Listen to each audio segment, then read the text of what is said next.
ആശീർവദിക്കുന്നു. ഇന്ന് നിൻ്റെ വഴികൾ, നിൻ്റെ ചിന്തകൾ, നിൻ്റെ ആലോചനകൾ കർത്താവെ, അങ്ങയുടെ മക്കൾ ഇന്ന് പല കാര്യങ്ങളും ചിന്തിച്ചിരിക്കുന്നു, പലരും ആലോചിച്ചുറച്ച് അങ്ങനെ പോകാൻ ചിന്തിക്കുന്നു. ചിലപ്പോൾ ഇത് വേസ്റ്റായി പോകാൻ സാധ്യതയുണ്ട്. ചിലപ്പോൾ ഓരോ ദിവസവും ഇങ്ങനെ വർക്ക് ചെയ്ത് അവസാനം ഒരു റിസൾട്ടും ഇല്ലാതെ പോണവരുണ്ട്. ആലോചനകളെല്ലാം വ്യർത്ഥമായി പോയി. കർത്താവേ, ആലോചനകൾ വ്യർത്ഥമാക്കിയെന്നുണ്ടാകും രക്ഷയെ.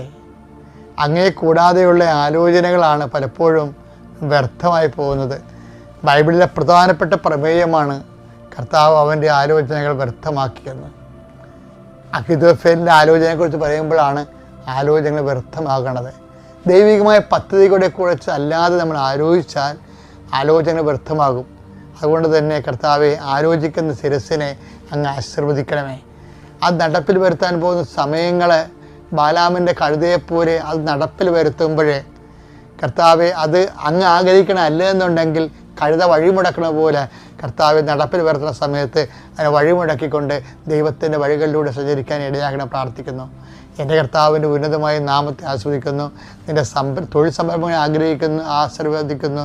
തൊഴിലില്ലാത്തവർക്ക് തൊഴിൽ ലഭിക്കുന്നതിന് വേണ്ടി പുതിയ ഒരു വിഷയം അവരുടെ ജീവിതത്തിൽ കടന്നു വരാൻ ഇത് ചെയ്താൽ ശരിയാകും, ഇതാണ് വഴി, ഇതിലേ പോകുക എന്ന് പറഞ്ഞുകൊണ്ട് കർത്താവെ, പുതിയ വഴി കാണിച്ചുകൊണ്ട് ആ വഴിയിലൂടെ അട്ടിത്തെളിച്ചു കൊണ്ടുപോകുന്ന നിൻ്റെ ഇടയ ചൈതന്യത്തെ ആദരിക്കുകയും ആരാധിക്കുകയും ചെയ്യുന്നു.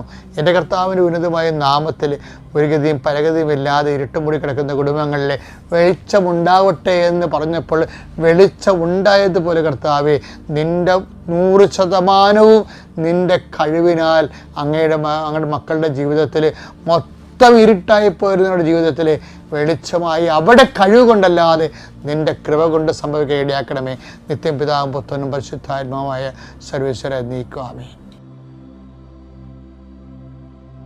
നമ്മുടെ ബുദ്ധി, ബോധം, കഴിവ്, സമ്പത്ത് എല്ലാം കൊണ്ട് നമ്മൾ ജീവിച്ച് ചില സമയത്ത് ജീവിതം ഇതെല്ലാം ഉണ്ടായിട്ടും നമുക്ക് നിസ്സഹായം നിൽക്കുമ്പോഴാണ് ദൈവം പറയുന്നതാണ്, ഇനി നീ ആകാശത്തിലേക്ക് നോക്കുക,